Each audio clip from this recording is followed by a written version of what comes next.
What is up, lads? It's CMG here. Welcome to another Genshin Impact video. Now, before we get to the topic at hand, I first of all want to quickly apologize for not uploading for a whole week. Yeah, I think this has been the longest time since I've not uploaded a video, and yeah, during this time I get a little bit worried. Since it's been like 6 days that I haven't uploaded, and I'm like, what am I going to do for a video? I kind of blame Overwatch for this because, well, when are we going to get Overwatch 2? We don't know. We haven't got a clue. Blizzard, give us some ideas, when are we going to get it? However, ladies and gentlemen, I do have an excuse for not uploading, and that is, well, as you know, I've been having some PC issues recently. My PC is currently being fixed right now. I don't know when I'm going to be getting that back. In the meantime, I've had to work solely on my laptop, which does work, but it's a lot more tedious to do than if I was usually working on my PC. So, video making is going to be a little bit slower, but I'm doing my best, guys. So yeah, once my PC is back, and I'll let you know when that comes back in the next video perhaps, I will be back to normal. So please, whoever watches my videos, just stay patient, alright? Right, so today I want to talk about the recent 1.3 update for Genshin Impact. The one I'm talking about, guys, the Lantern Rite event, which, in my honest opinion, has to be the best event that we've had in this game so far. First of all, we had the first event, which was the Unreconciled Stars, the one that ran in November, where you had to collect the meteorite shards, the people that were dreaming about running up a mountain or something. Yeah, you collect these you collect these meteorite shards to collect rewards. I think you were able to get a free Fischl as well if you didn't have her. I actually had a Fischl during that event, so it gave me a consolation for her. Then for the second event, there was the Chalk Prince and the Dragon, where you uncovered the powers of a mystical sword known as the Festering Desire. And then if you completed all of the chapters for that event, you could unlock the weapon and then complete all of the tasks given, for a chance of refining it and then leveling it up with the enhancement ore to make it look a little bit stronger. Now, recently, the 1.3 update has been out for a while, so it's nearly finished at the time of me recording this. But it's given us, without a doubt, the best things in the game so far, especially Theatre Mechanicus. I've had so much enjoyment from this game mode, but it's going to be a hell of a shame if we can't play that anymore, because I could absolutely see myself playing that for hours. We've also had the main story mission titled All That Glitters, which you needed to have played through first in order to unlock all of the other stuff from the event, because the story mission kind of leads you into those things. I mean, you kind of need to know the synopsis of everything before you start it, right? So then you're playing through the story mission, then you get to Liyue. You have to talk to a character called Wang Ya, and then she teaches you how to craft Zhao Lanterns, which you'll need to play Theatre Mechanicus later on. And then she informs you that there are other people in Liyue that have a few tasks that need to be completed. Which brings me on to the second part of the Lantern Rite event, which are the Lantern Rite Tales. There are 3 sections to this. Sections 1 and 2 have 9 tasks for you to complete. Each offer 30 primogems. I'm calling them PGs because that's what I always do. I call them PGs. Then the final section, chapter 3, there are only 5 of them. And I think the only way to unlock the chapters is, again, progressing through the storyline first. So completing all of the tasks from the tail sections, it gets you a total of 690 primogems in total. So enough PGs to give you a few rolls on an event banner, right? Unless you're looking to save those for a future banner somewhere. But I want to get to Theatre Mechanicus because, as I said earlier, this is the best part of the event in my opinion. I've already made a video of me playing the mode in the shittiest way possible. If you want to go and check that video out, there'll be an annotation somewhere on the video. But since then, I've gotten a little better at it, and it is literally the funnest game ever, honestly. I've leveled up all of my elemental towers to level 10, which you'll need Beneficious Sigils to do. And the only way to get this currency is if you literally just play the mode. The sigil payouts are larger depending on what difficulty you're playing on, I think. Also, by completing the set tasks in Theatre Mechanicus, you'll earn Peace Talisman, which you'll need to redeem a lot of the rewards and items in the Zhao market. Now, I've not redeemed everything from there thus far, but I think I'll be satisfied with just a handful of stuff. I mean, some of the harder tasks are quite difficult to do, but I mean, if you can't do it by yourself, that's why there's co-op. So you play online with others to help you play the harder modes. I mean, to be truthfully honest with you, I wish that Theatre Mechanicus was permanent. I mean, it's going to be a real shame for this not to be available anymore. This game mode offers so much replayability, kind of like what they did earlier for the mini hypostasis event, where you get to pick your own stipulations for fighting them, such as, you know, pyro damage reduction increased, healing rate decreased by 50%, etc. You know, there's like a list of outcomes and possibilities that you can select before you fight the hypostasis, and depending on how many you select, you get like a vast number of points that you can use to redeem a bunch of rewards. Now, if miHoYo intend on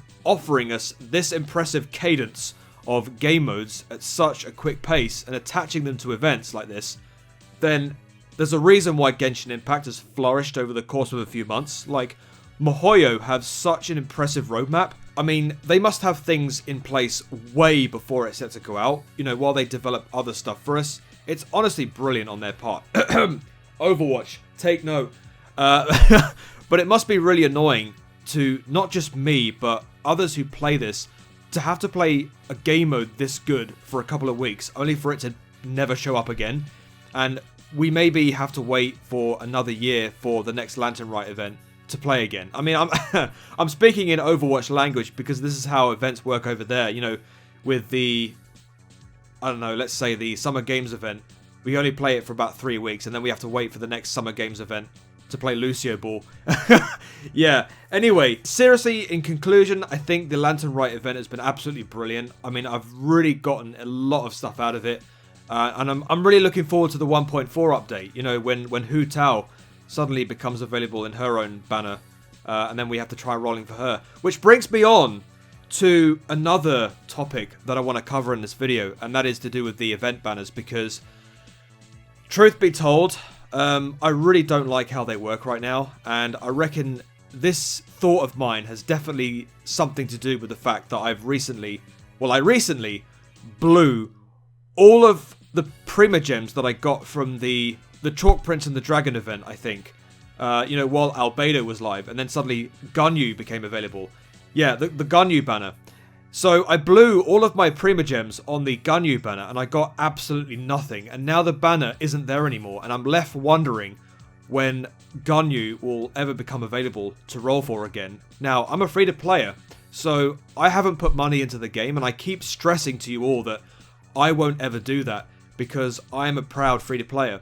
And I play games just for the casual experience, and I kind of need one of these games since, you know, Overwatch, about 99.9% of the time, rubs me off the wrong way, you know, unless I'm playing with friends. You know, when I'm playing with friends, it's a completely different kettle of fish, but when I'm playing Overwatch on my own, it's terrible. It's terrible, man. Now, I am fully aware that despite saying all of this, that there is a permanent banner in the game right now, and it's called Wanderlust Invocation. Now, the only 5 stars you can get in this banner are the following: Diluc, Jean, the one that I haven't got yet, Mona, Kaching, and Kiki, or Chi-Chi. Is that how you pronounce it? I think it's Chi. I'm going to go with Chi-Chi for now. But yeah, the other characters, such as Klee, Venti, Albedo, Tartaglia, Ganyu, Zhongli, Xiao. Have I missed anybody out? You know, these guys have all been attached to their own exclusive event banners, and they're only up for a fixed amount of time, say 2 to 3 weeks, before they're brought down, and now you have absolutely no way of rolling for them. You can only use Intertwined Fate to even roll on these banners, and I feel like getting this kind of fate compared to the Equate Fate that you need to roll on permanent banners is pretty difficult to do, unless you either grind in the game during an event to get about 5 to 10 at a time, or it goes back to the whole thing about you spending real money, which is not what I want to do. Now, I understand that there are a heck ton of people that are still pining over Venti, because he's important in the game, let's be honest, because Venti has an ability in the game where you levitate, and it makes it so much easier for you to navigate around areas of Teyvat. Like, it gets really tedious when you're like sprinting all the time, and it reduces your stamina, and all you got to do is you just got to keep jogging, and it's frustrating. However, you do have these waypoints in the game, so you can just move across to the map that way to make it easier. But yeah, a lot of people just pine over Venti, And they all wish for him to be available in some way, and I really hope that miHoYo can find a way for the earlier 5 stars to be attainable somewhere down the line, and I reckon that either adding them to, I don't know, maybe add them to the Wanderlust permabanner, or making a new permabanner, permanent banner, or permabanner. Oh god, that's a bit of a mouthful, isn't it? Permabanner or permanent banner. But you get the idea, you know, to have 2 permanent banners alternate between weeks. I don't know, just a few ideas swimming around my head, but in conclusion, miHoYo, I just want to have that slender chance of rolling for Ganyu. Even if she gets added to a permanent banner and her roll rate is standard like the other 5 stars, I just want her in my team. I just want to use her. Man, I just want to find, I just want some way of getting her. Wow, I sound like a real simp, don't I? Good God. What has happened to me? What's going on? Yeah, moving on. But I mean, yeah, I reckon you can understand why people were a bit annoyed to see a Keqing banner during the Lantern Rite event instead of a Hu Tao one. Because technically, she wasn't a new character, and she's already one of the characters you can get in the permanent banner. You know, good thing on my part is that I managed to roll her on the event banner, which is actually a good thing because she's a character that I've wanted since I started playing the game. So I guess you could say that even though miHoYo didn't give me Ganyu, they still gave me Keqing. So it kind of balances out a little bit, but still, man, I still want Ganyu. But anyway, guys, what do you think about the Lantern Rite event? What have you gotten from this? Have you enjoyed it? If you've been playing Genshin Impact like I have you enjoyed this event so far? And let me know what you guys thought of it in the comment section down below. Thank you very much for watching this video, guys. So if you didn't enjoy the video, then please like, comment, subscribe. Follow me on Twitter at ChrisModder9. Check me out on all of my social medias. That'll be in the description box down below. Check me out on my Discord server as well, and click on the notification bell, or if you want to stay notified of any videos that I intend to do in the future. Have a great day, have a great life, be nice to your fellow gamers, because we are all human beings. I have been CMG, and until the next video, I shall see you later. Peace!